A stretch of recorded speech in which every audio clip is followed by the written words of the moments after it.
Ladies and gentlemen, we're back with Real Deal Talk and guest in-house today, Travon Black Dynamite Lee.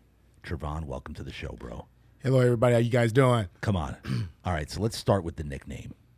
Talk to me about that nickname, Black Dynamite. Explain. So, I watched the show Black Dynamite on, on TV and everything, and I realized that Michael J. White had that name. And Michael J. White is a great, martial artist. He's a great influencer and everything, and like I said, great martial artist. But he didn't went to the UFC with this name. He didn't do anything. He just did movies, he did acting, he did everything. Yep. Great guy. So I was just like, you know what? I like that name. I'm going to take it. I know it's not original, but it kind of rings a bell. When I say my name, when the ring announcer say the name, when I explain the nickname, everybody's like, we're going to run with it. So yes. I like it. I love the name, so I'm keeping it. And I'm trying to make a name for myself and see if I can get to the top. And maybe copyright purposes I might get too. But anyway, still, I enjoy the name. It's great.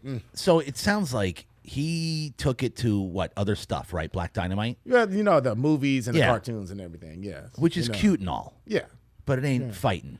I mean, he is a great fighter, but like I said, no, it's not fighting, but I was going to run with it. You're gonna make the name to be synonymous with fighting. Basically, I want to be the brand. Basically. Come on, let's go, dude. I like that. See, that's what I'm talking about here. All right, so speaking of fighting and the brand, how long have you been fighting? And I'm talking about going back to when you first started training in martial arts. So I started at 19 years old. I was up in Fontana, California, and I was training under Clayco Academy of Martial Arts. That was Shotokan Karate. I trained up there. I've been doing that since I was 19. Okay. How old are you now?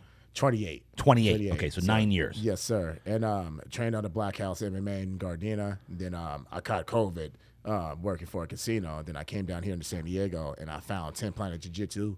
In Mission Gorge Road on the Boogie, Martinez, and Manolo Hernandez, and all those great guys training at 10 Planets. Killers, monsters. And been training 4 years for there and competing for 4 years, and here I am. You know? So right now you're with your main one's 10th Planet down in Mission Gorge. Yes, sir. Yes. Okay. I know them well because Lima McFarland was. I sponsor her with my mattress store, so she sleeps in zero gravity because of me. Oh, awesome! She attributes her entire her belt that she won to me. Just so you know, like not the MMA coaches, but to me because I helped her recover better. Oh, that's awesome. Yeah. I'm kidding, but I'm not. Anyway, but anyway, I know them well. So incredible organization, incredible guys, incredible women over there. What's her name? Elizabeth, also Camacho, right? Yep. Right. So she was also. Did I pronounce that correctly? Yeah. Liz Calmuch. Yeah, Liz Calmuch. Okay. Yeah. She's at the Spring Valley location. Yep. And we had Juliana Miller. That just went to the UFC, and we had Pearl Gonzalez, and a lot of big names there, including on the jiu-jitsu mats too. Killers, great guys. Love it. Women too. Fantastic. Okay, so 9 years you've been training. So let's go back to when you first started training. What made you want to start training in what did you start with? Was it boxing, kickboxing? I think you said karate at first, right? Started off with karate. Yeah. I was used to play football. I started playing football for high school. Started playing there. Went to a JC, played some college and a junior college, and I was going to a different route, like NFL route and all that stuff, but then it ended up going in my favor. So I just seen UFC on TV. Yeah. I just told myself I always wanted to be an athlete. So I talked to my father about it, and he was like, well, son, if you want to fight, you got to learn how to fight. So that's what got me into the martial arts, the karate and everything, and I just fell in love with it, and I just kept going from there. And so what happened with football? You said it didn't work out? Didn't work out, like politics, undersized. I was the defensive end playing, on the line and everything. And, this wasn't tall enough, wasn't big enough, whatever. And, just stood on the sidelines most of this, the whole entire season. And, I already know that wasn't my caliber of, an athlete. I worked too hard for anything. So I don't feel like I deserved that. But that's okay. Life throws a curveball at you, and, life gives you more opportunities for, that's right.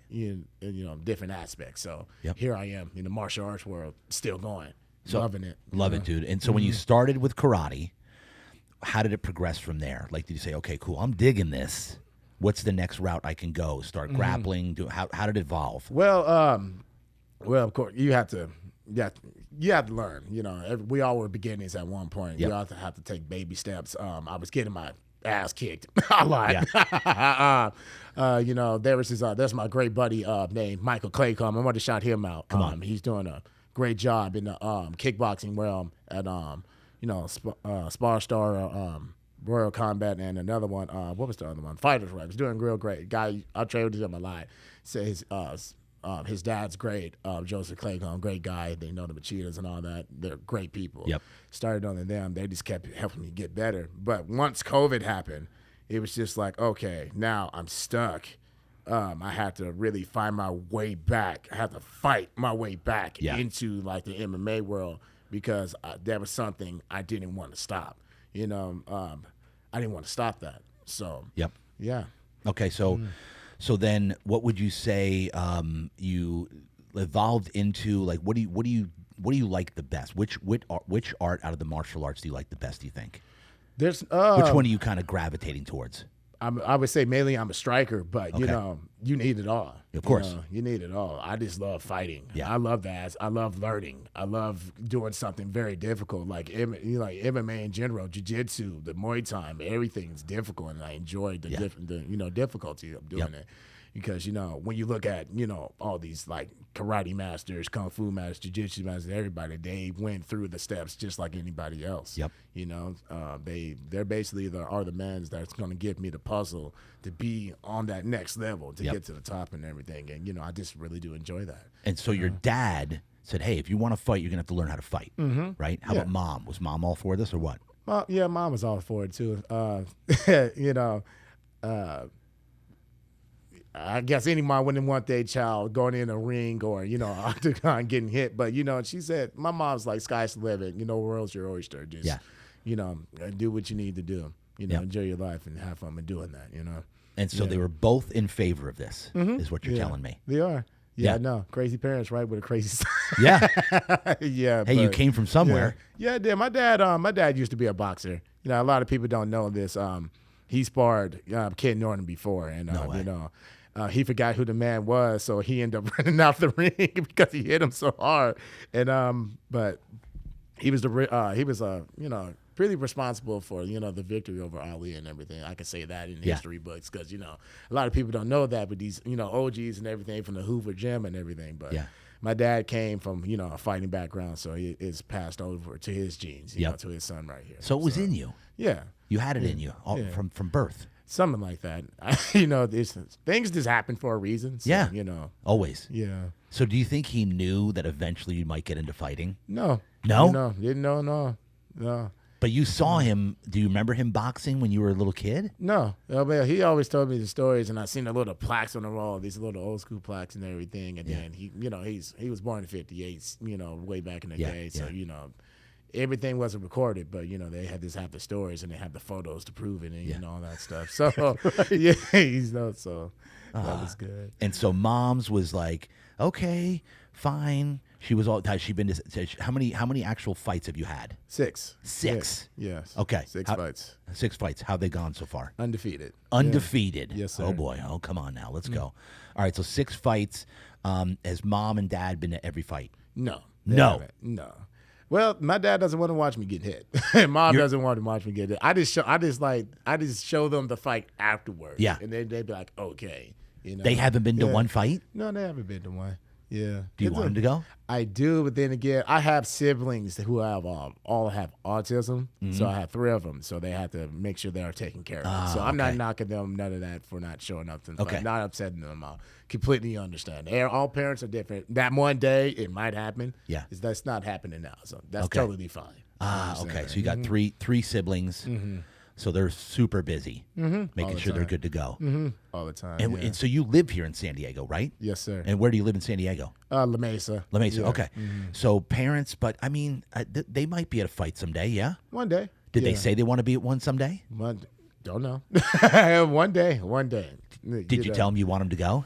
Not yet. Not necessarily not yet, because I know they're probably not ready to watch all that. Yeah. And it just I don't want them to be liable to like keep watching my brothers and sisters, because they always got to have an eye on them And I kind of don't want them in that environment yet. Yeah. So because if they just like watching and streaming on TV, that's cool with me. Right. They can do that. Yeah. Yeah, they can do that. So you're 6-0. Yes, sir. Right? Have you fought with Epic Productions yet? Yes. Okay. So I fought with Epic.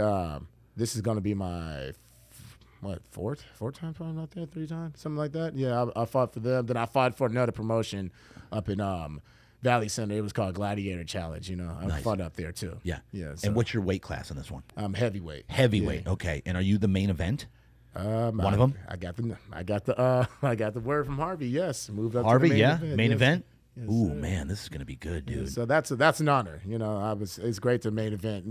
This promotion. This is a great promotion to be a part of. Okay. And, I really do enjoy fighting for these guys. So Yeah, these guys are amazing guys. Yeah, so I'm excited to be main event for this. Yep. So. Jason Stewart, Harvey, Castellano. Is it Castellano? Castellano. Good peeps, man. Solid guys that actually care about you guys. Mm-hmm. That's to be quite frank, kind of rare. Yeah. But they actually care about the fighters. They care about you guys. Yeah, they try to get us somewhere. They have really good connects, and I know I know a guy that is made it to Cage Warriors. I actually got 2 teammates that made it to Cage Warriors. Like the shout out to like Devon Simmons and Eli Samoa Harris. They fight in that Cage Warriors, and these guys here have a great connect. So that might be the next step for me when I'm ready to go pro. Nice. So. Okay, so this next fight, do you know anything about the guy you're fighting? I know that he's a strong guy. He has heavy hands. That's all I know from this guy. I watched him at the last Epic, and he was a strong guy. So what's his name? Isaiah Boole. So that's his name. Did he fight at the last one? Mm-hmm. He fought at the last one. He did. I think I remember him. Good fighter. Yeah, strong guy. Yeah. Not knocking him at all. Yeah. I never do. I never I'm never the cocky showboaty guy that knocks my opponents. I just like watching other people fight, and I'm just excited to exceed to see what skills do I have to go up against a powerhouse like that. Yeah. To where I used to use my speed, my takedowns, or anything. I'm just excited to see what this guy has to offer, and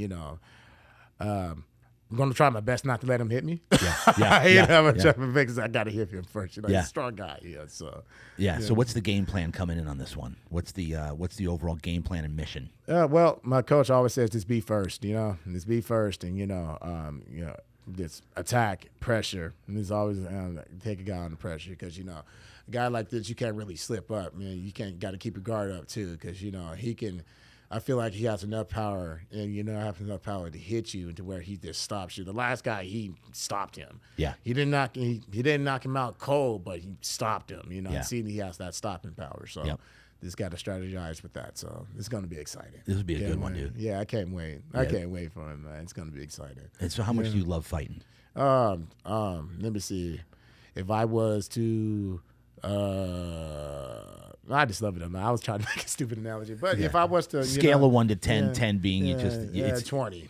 20. Yeah, it's 20. You love it. I love it, man. What do you love most about it? I tell you, it's the hard work, it's the conditioning, it's the lifestyle that you live. It's like you're in the military, kind of. It's the when life. It's like when you're like dealing with the outside things of life. For example, when like things are not going your way, you have somebody that died. You losing a friend to drugs. There's something. Fighting is it's the distraction from that. It's the sanctuary. Once you go into that jiu-jitsu mat, that ring, everything that's going outside of this, it all goes away. It's therapy. That's basically what it is. And you gotta understand, a lot of people don't have that. A lot of people don't have a hobby. A lot of people literally just like watch TV every day. They go to a bar and drink, knocking that, and then they just go home and sleep and do the same process over and over again, and then they die. They have a lifestyle to where it's not exciting. And then when you like talk to somebody like me, be like, oh yeah, I'm an fighter. They're like, what? This guy's a freaking lunatic. You gonna let guys punch, kick you in the face, shrink you out, kick you? I was like, yeah, that's my life, and I enjoy doing it. I love that, dude. That's my life. Who would you say, is there someone in your life that is one of your main motivations, whether it's family, trainers? Is there anybody that just is one of your main motivations as to why you fight, why you continue doing what you're doing? I would say 2 things. One is going to be my mom, of course, my mom and dad, my brothers and sisters. My my dad is a great man. My dad's a hardworking man. He's always like caring for people. You know, he's a pastor. He always wanted to he's always wanted to, you know, reach out and have a helping hand to everybody. And my brothers and sisters, you know, I'm already under that pressure that I got to take care of them for the rest of my life. So I'm trying to get, you know, I'm trying to get to that 1%, you know, in the world and be well established to take care of them. And, you know, moms love her to death. And another thing I would like to say is I think I'm a huge motivation not to be like, you know, think I'm better than anybody. Yeah. I'm just saying, like, I got to be the one to motivate myself because I'm the one that's going through the training. I'm the one that's, you know, working. I'm the one that's sacrificing and putting in time for the training and for the fighting. So I got to say that you got to, sometimes people, they don't want to give themselves a pat on the back for all the hard work and sacrifice that they're doing. So you got to give yourself some credit, you know. Oh, yeah. So two people, like my family and myself, you know, that's my motivation. I love it, man. Seems like your why is like for your family. Your are they brothers and sisters or Yes. all brothers and sisters? So you do a lot for them, huh? Yeah, I try my best, you know. Come on, man. Yeah, I try my best. That's my life right there. That's my life, and you know, they just got to be taken care of. I mean, you know, so I'm the middle child, and you know, a lot of people call me the prodigal son, and I just got to, you know, make sure that I've got to make sure that when my parents are gone, they won't turn over their grades, and they're gonna know that you know, their son is doing a great job. You know, that's all I care about. That's all you care about. Yes, sir. Just them knowing that you did your best. You get everything you had. Yes, sir. Right? Any day that you think of like, man, I don't know if I can do this, do you think of them? Oh, man, all the time. Come on. All the time, man. Like, you know, there's you just can't stop, you know, because once you stop, you know, it's just like, oh man, I shoulda, coulda, woulda, should have done this. You know, there is no tomorrow. You That's know, right. You heard that for Carl Weathers. Yes. Heartbeat to him. There's no tomorrow. You got to keep moving forward, man. There is no tomorrow. Got to keep moving forward. Yeah. Man, I love this. Ladies and gentlemen, dude, this has been an honor, bro. I can't wait to see you fight. You're a super incredible, nice guy, super respectful. What are you thinking? How are you going to start this fight? You gonna lay some hands or what? I got to be Come first. Be be first. first. I can't let it. Yeah, just be first, man. I want to see what this guy's got. I'm pretty sure with all the film he got on me, he's probably got something. He got probably something different or something coming for me. But this got to be aware, be vigilant. You know, and this fight. That's what you got to do. At the end of the day, just fight. I just got to tell him this. Been going through some stuff, and at the end of the day, through everything, I got to get my hand raised. At the end of the day, that's what has to happen. That's what has to happen. And if it doesn't, well, kudos to him. But for me, I have to get my hand raised. Come on, Yeah. let's go. Travon Black Dynamite Lee, ladies and gentlemen. Can't wait to see you fight, dude. This has been an honor. Appreciate you coming on. Thank you, guys. You guys have a great day. Let's go. Real Deal Talk. Travon Black Dynamite Epic Productions. Let's go.